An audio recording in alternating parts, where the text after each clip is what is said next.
guys, welcome to my channel.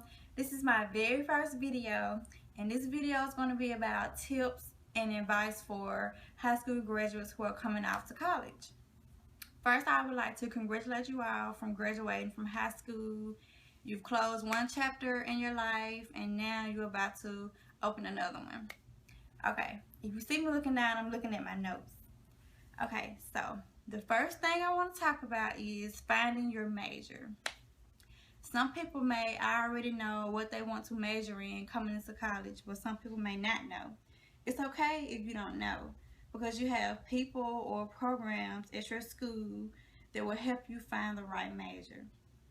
Okay, finding your major, it shouldn't be that hard, but I advise you to find a major that's right for you.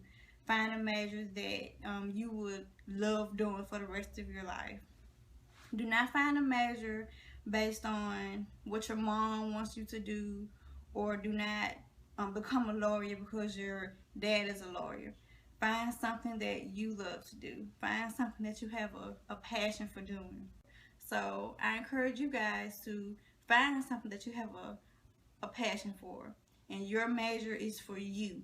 It's not for anyone else. It's not for your mom, for your dad, for your aunt, for your cousin. Your major is for you.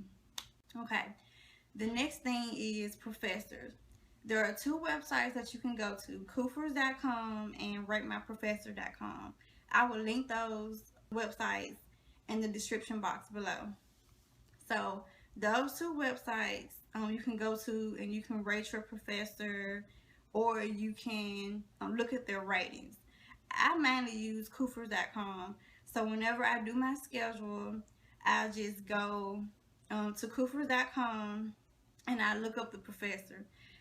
I mainly look for their ratings, where they have a 5 rating or a 1 rating, or if we need the book for the class, or just stuff like that.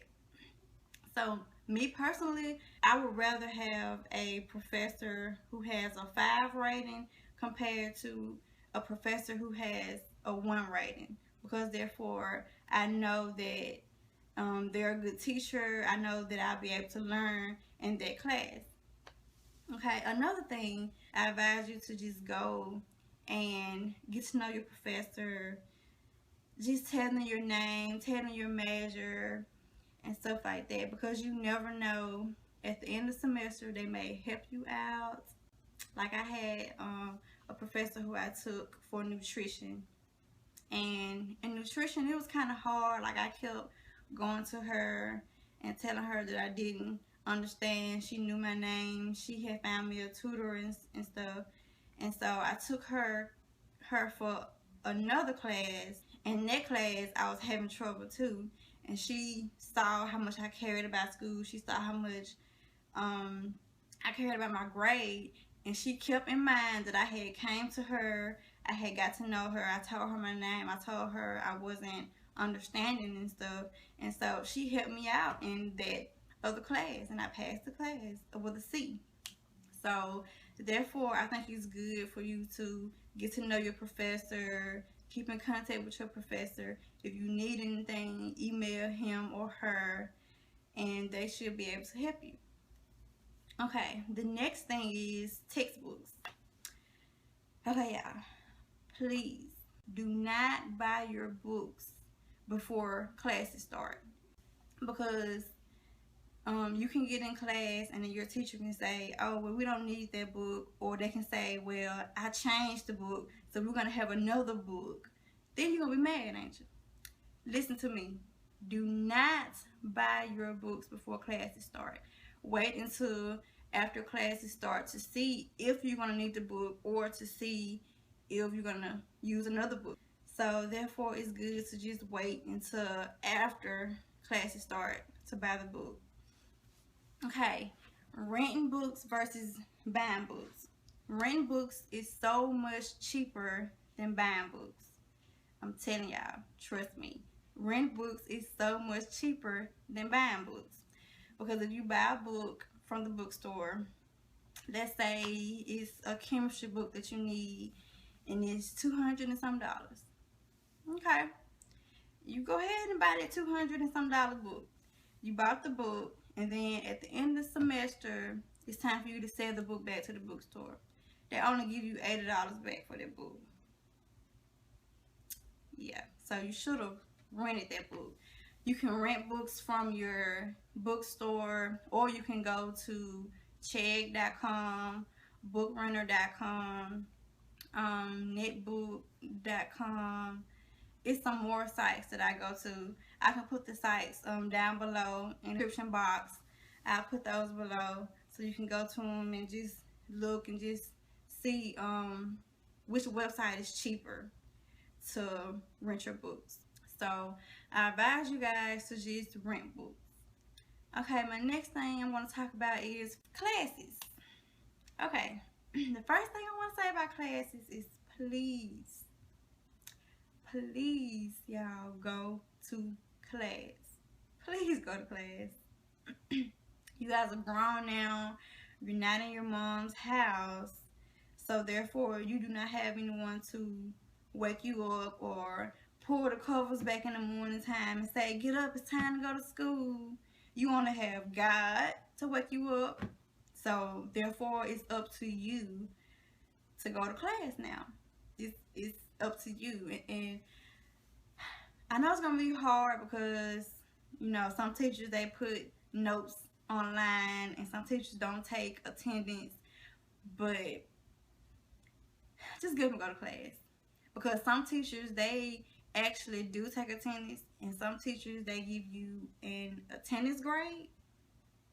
So just go ahead and go to class. One of my teachers my freshman year, it was in world geography. He was boring. He was so boring. So I just decided that I just didn't want to go to class one day. So for our test, he had questions on the test about his life. So the next class period, he told us every time the class is half empty, every time there's not a lot of people in class, he tells a story about his life, and then he puts it on the test. So all the people who wasn't in class got it wrong, including me. So guess what? I was in class every day. I was in his board class every single day after that, because I didn't want to miss a question again on the test.